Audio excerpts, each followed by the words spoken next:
सामान्य ज्ञान ग्रुप की ओर से मैं चित्रकूट त्रिपाठी आप सभी देशवासियों का दिल से स्वागत करता हूं। आज हम प्रस्तुत करेंगे विद्युत धारा। तो आज की क्लास में बने रहिएगा, बड़ी काम की क्लास है। स्टार्ट करने से पहले चैनल को सब्सक्राइब, लाइक और शेयर ज़रूर करें। लेट्स गो, स्टार्ट करता हूं, कृपया देखें। बात करते हैं विद्युत धारा की। आवेश प्रवाह की दर को विद्युत धारा कहते हैं। जब किसी चालक में आवेश का प्रवाह होता है तो आवेश प्रवाह की दर को क्या कहते हैं? विद्युत धारा कहते हैं। या इलेक्ट्रॉनों के प्रवाह की दर को धारा कहते हैं। जब इलेक्ट्रॉन प्रवाहित होने लगते हैं तो उसको विद्युत धारा कहते हैं। वेरी सिंपल, यहीं से बात स्टार्ट करते हैं। मैं दोबारा बता रहा हूँ, आवेश प्रवाह की दर को यानी इकाई समय में जितने आवेश प्रवाहित होते हैं वही विद्युत धारा है। ठीक है, अब इसी से यहीं से बात स्टार्ट करते हैं। चालक, अचालक, दो प्रकार की चीज़ें होती है। चालक जिसमें विद्युत धारा का प्रवाह होता है, अचालक जिसमें विद्युत धारा का प्रवाह नहीं होता है। अचालक के उदाहरण देखिए, शीशा हो गया और लकड़ी हो गई, प्लास्टिक हो गया, माइका हो गया, अभ्रक हो गया, ये सब कुचालक के उदाहरण है। पत्थर हो गया, ये चीज़ें कुचालक के उदाहरण है। जबकि चालक के उदाहरण क्या हो गए? लोहा हो गया, धातु हो गई, और सॉल्ट गलित अवस्था में हो गया, अथवा जलीय विलयन, क्योंकि सॉल्ट ठोस अवस्था में कुचालक की तरह कार्य करता है। कुछ मिश्र धातुएं कुचालक होती है, कुछ मिश्र धातुएं चालक होती है। ठीक है, तो इन चीज़ों को लेकर चलते हैं। अब हम बात करते हैं नियम की। ये विद्युत धारा बनी कैसे, किसने आविष्कार किया? स्टार्ट यहाँ से करते हैं। तो एक बंदा था, पहले तो बल रेखाओं के गुण देख लो। बल रेखाओं के गुण क्या होते हैं? जो चुंबकीय बल रेखाएं या वैसे भी बल रेखाएं होती हैं, उनके कुछ विशेष गुण होते हैं। उसके आधार पर हम इसकी बात करेंगे। कौन कौन से गुण होते हैं आप देखिए। जब आप देखेंगे तो ये देखो, ये हमेशा समांतर मिलती हैं। ये आप 10वीं क्लास में देख सकते हैं, ये समांतर मिलती हैं, एक दूसरे के समांतर होती हैं। भाई हम यहीं से इसकी बात स्टार्ट करते हैं। यानी कि बल रेखाएं जो होती हैं वो आकर्षण और प्रतिकर्षण जहाँ से निकलती हैं, अगर वो समान समान ध्रुव हो तो प्रतिकर्षण, जबकि असमान ध्रुव हो तो आकर्षण। तो यहीं से स्टार्ट करते हैं बात को कि भाई जो विद्युत धारा है उसके बारे में सबसे पहला एक्सपेरिमेंट जो व्यावहारिक था, जिनको हम मानते हैं कि विद्युत धारा का आविष्कार किया था, माइकल फैराडे। उन्होंने एक एक्सपेरिमेंट किया था। एक्सपेरिमेंट क्या था? ध्यान से देखिए। एक चुंबक था, घूर्णनाल चुंबक बना देता हूँ मैं। ये एक तरह से घूर्णनाल चुंबक था, है ना। अब ये मैग्नेट है, घूर्णनाल मैग्नेट। ओके, एस हो गया, एन हो गया। अब सुनना, जब इसके अंदर जो हमारे फैराडे अंकल थे, इन्होंने क्या किया कि यहाँ पर एक लगा दिया धारा मापी। धारा मापी मैं बना देता हूँ। ये देखिए, ये धारा को नापता है कि विद्युत धारा प्रवाहित हो रही है कि नहीं। अब देखिए क्या होता है कि जब वो इस चुंबक के अंदर कुंडली को ले जा रहे थे, सुना ध्यान से, जब वो चुंबक के अंदर कुंडली को ले जा रहे थे तो इसकी सुई में विक्षेप प्राप्त हुआ, डिफ्लेक्शन प्राप्त हुआ। जब विक्षेप प्राप्त हुआ तो खुश हो गए भाई, लेकिन जैसे ही अंदर ले जाके स्थिर कर दिया, विक्षेप गायब। फैराडे ने कहा ये क्या हुआ?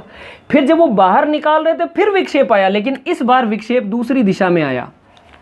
लेकिन जब निकाल के एक जगह स्थिर कर दिया फिर गड़बड़ हो गई, फिर वो सुई का विक्षेप गायब हो गया।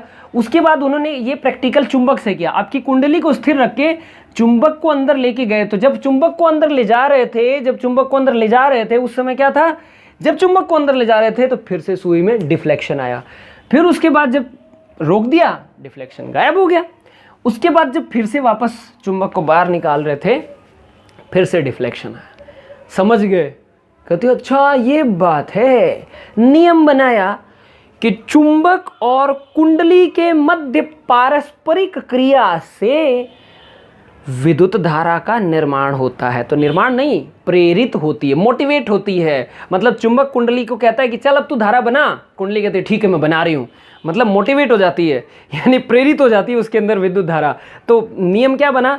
चुंबक और कुंडली के मध्य पारस्परिक क्रिया से, यानी या तो चुंबक को कुंडली के मध्य आगे पीछे कर दो, या कुंडली को चुंबक के मध्य आगे पीछे कर दो, यानी चुंबक और कुंडली के मध्य पारस्परिक अनुक्रिया से विद्युत धारा प्रेरित होती है। ये सबसे बढ़िया टेक्निकल या विद्युत धारा का निर्माण होता है। टेक्निकली हम ये कह सकते हैं। तो भाई अब कोई आदमी के पास इतना दिमाग तो है नहीं, वो बोर नहीं हो जाएगा ऐसे ऐसे ऐसे ऐसे लेके जाएगा। तो फिर सिस्टम क्या बनाया गया कि भाई दिमाग लगाया माइकल फैराडे ने कि ये अनुक्रिया लगातार कैसे चले। तो उन्होंने एक चुंबक लिया और एक इधर भी क्या लिया, चुंबक लिया, और उसके बीच में तांबे के तारों की बनी हुई कुंडली को घुमा दिया। अब भाई जब ये कुंडली इसमें घूमेगी तो हो गया ना चुंबक और कुंडली के मध्य पारस्परिक क्रिया। इसीलिए जनरेटर घूमता है, तो जब तक वो घूमता रहता तब तक विद्युत धारा बनती रहती है। समझ तो आ गया होगा आप लोगों को कि चुंबक और कुंडली के मध्य पारस्परिक क्रिया से विद्युत धारा का निर्माण होता है। ये फैराडे का नियम है। ओके, इसका मतलब जनरेटर फैराडे के सिद्धांत पर कार्य करता है। सबसे पहली बात, जनरेटर किसके सिद्धांत पे कार्य करता है? फैराडे के नियम पे पक्कम पक्का कार्य करता है। अच्छा, ये कई बार पेपर में पूछ लेते हैं। अच्छा, दूसरी चीज, ये चक्कर क्या है? कुंडली भी घूम रही है, अर्थात एक घूमने की दिशा है। अच्छा, एक चुंबकीय बलरेखा भी है ना, दूसरी चीज। तीसरी चीज, विद्युत धारा की दिशा भी है। किधर बनेगी भाई? इनको एक्सप्लेन करने के लिए, इनको क्या करने के लिए? एक्सप्लेन करने के लिए फ्लेमिंग ने दो नियम दिए। एक था दाहिने हाथ का नियम, ये तो सॉरी बायां हाथ है। एक था दाहिने हाथ का नियम और एक था बाएं हाथ का नियम, यानी फ्लेमिंग का राइट हैंड रूल और फ्लेमिंग का लेफ्ट हैंड रूल। अब सुनना ध्यान से, फ्लेमिंग का दाएं हाथ का रूल क्या कहता है? पहले मैं आपको दोनों रूल बता दूं, फिर दोनों में अंतर बता दूंगा, फिर ये बता दूंगा कि ये किस सिद्धांत पे कार्य करता है। मैंने जनरेटर बनाया है, ओके, अभी आधा जनरेटर बनाया, पूरा बनाऊंगा, पहले इसको अच्छे से समझते हैं।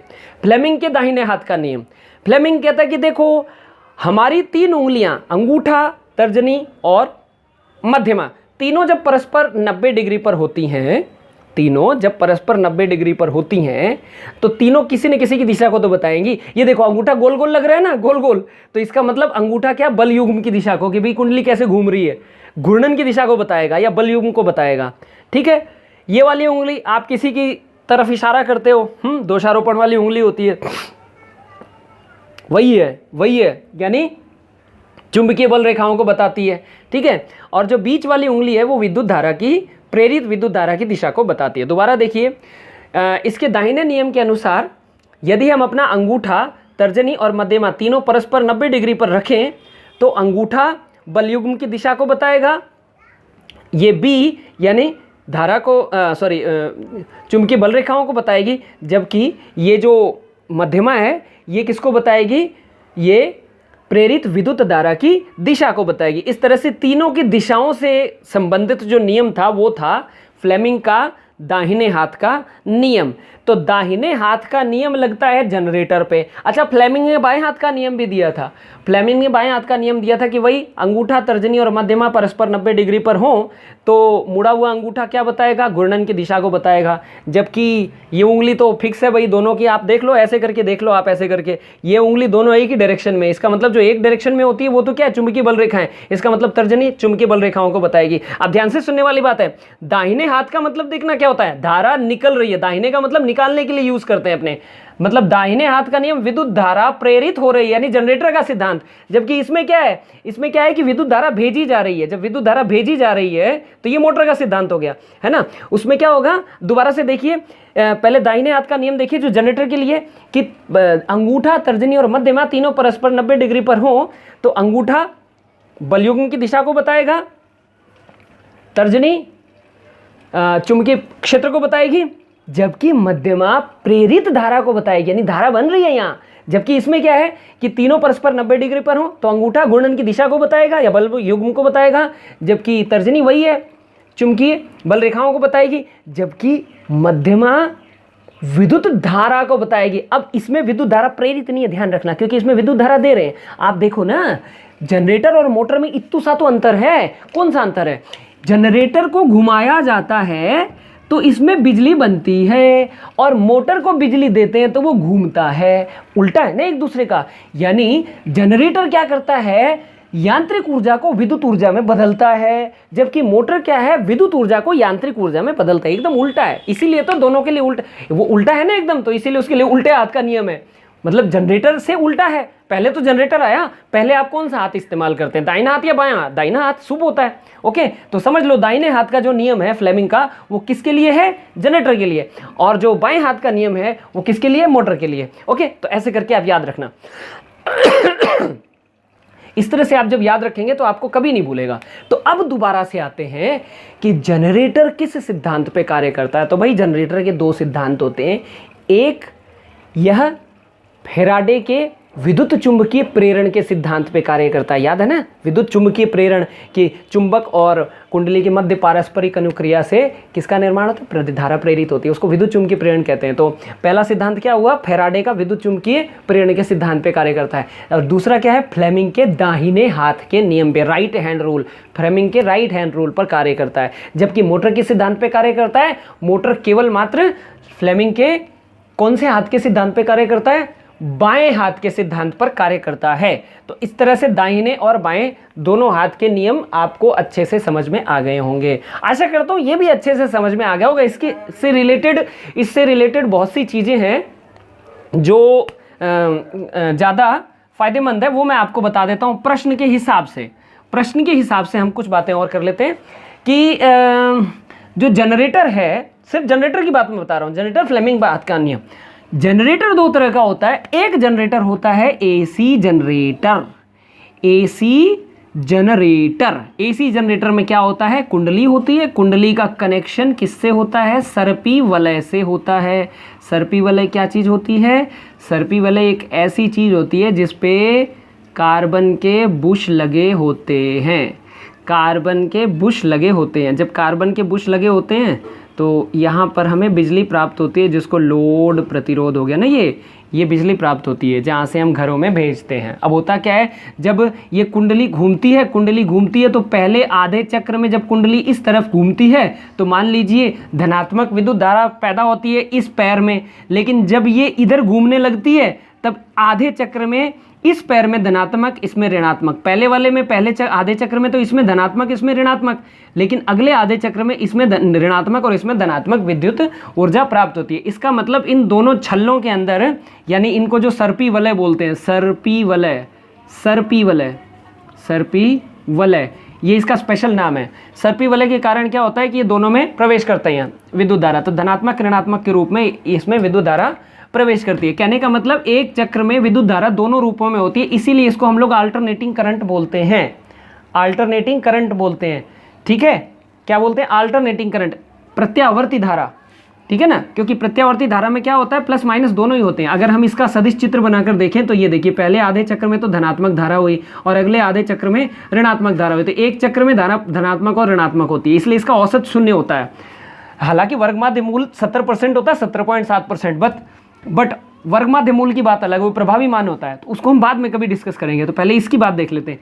ये तो था क्या, विद्युत जनरेटर, ये था एसी जनरेटर। ठीक है, अगर हम इसकी डीसी जनरेटर की बात करते हैं तो डीसी जनरेटर में यहाँ तक तो सब कुछ सेम रहेगा, कोई प्रॉब्लम नहीं है। दिक्कत यहाँ आ जाती है, तो मैं खाली इतना बना दूँ, आपको समझ में आ जाएगा। देखिए जरा ध्यान से, इसमें ना सी के आकार के छल्ले होते हैं, जरा ध्यानपूर्वक देखेंगे। सी के आकार के छल्ले होते हैं, इस तरह के छल्ले होते हैं भाई। इसको हम लोग दिक् परिवर्तक बोलते हैं या कम्यूटेटर बोलते हैं, बस यही अंतर है। इसमें सर्पी वलय होता है, जबकि इसके अंदर क्या होता है, कम्यूटेटर होता है। कम्यूटेटर, दिक् परिवर्तक, या जिसको हम लोग विभक्त वलय भी बोलते हैं, विभक्त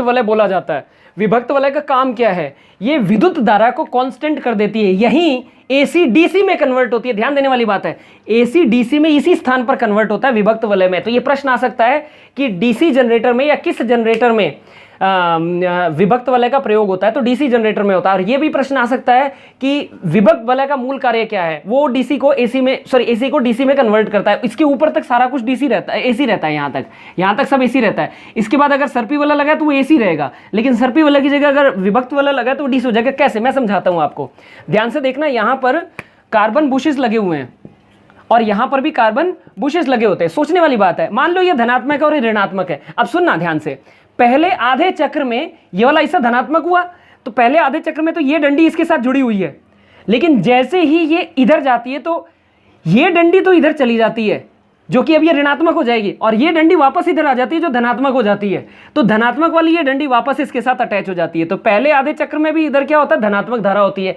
और दूसरे आधे चक्र में जब डंडी इसके साथ अटैच हो जाती है तो भी ये क्या होता है, धनात्मक हो जाता है। यानी कि इस कम्यूटेटर की वजह से सदैव एक तरफ तो धनात्मक विद्युत धारा का वो होता है, विद्युत धारा बनती है, और एक तरफ ऋणात्मक विद्युत धारा बनती है। तो एक बार पटवारी में एक प्रश्न आया था कि डीसी जनरेटर के आर्मेचर में, आर्मेचर वही कुंडली को कहते हैं, डीसी जनरेटर के आर्मेचर में कौन सी विद्युत धारा होती है। उसने बड़ा दिमाग लगा के दिया था। उसने सोचा बच्चे तो डीसी जनरेटर है तो सीधी सी बात है उसमें डीसी विद्युत धारा लगा सकते। नहीं भैया, डीसी विद्युत धारा कहाँ बनती है? डीसी विद्युत धारा इसमें बनती है, विभक्त वाले में। इससे ऊपर तो वो एसी ही रहती है, ठीक है। तो आर्मेचर में क्या होगा, यहां तक इस जगह पर डीसी विद्युत धारा नहीं बनेगी, एसी विद्युत धारा बनेगी, भले ही डीसी हो चाहे एसी हो। समझ में आ रहा है आप लोगों को?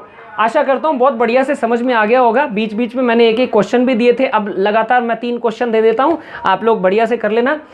पहला क्वेश्चन ये है कि एसी तथा डीसी विद्युत धारा में मूल अंतर क्या है? 4 ऑप्शन आपके पास है, आराम से लिख लीजिए। दूसरा, एसी तथा डीसी जनरेटर में मेंटेनेंस के हिसाब से कौन सा सस्ता और टिकाऊ पड़ता है? तीसरा, संचरण लाइनों के दृष्टिकोण से एसी और डीसी में से कौन सी बेहतर है? तो ये आपके पास 3 प्रश्न हो गए और इन 3 प्रश्नों के आपको जवाब देने हैं ताकि इवेल्युएशन हो सके आपका। इसी के साथ मैं आज का सेशन समाप्त करता हूं। नमस्कार, जय हिंद, जय भारत।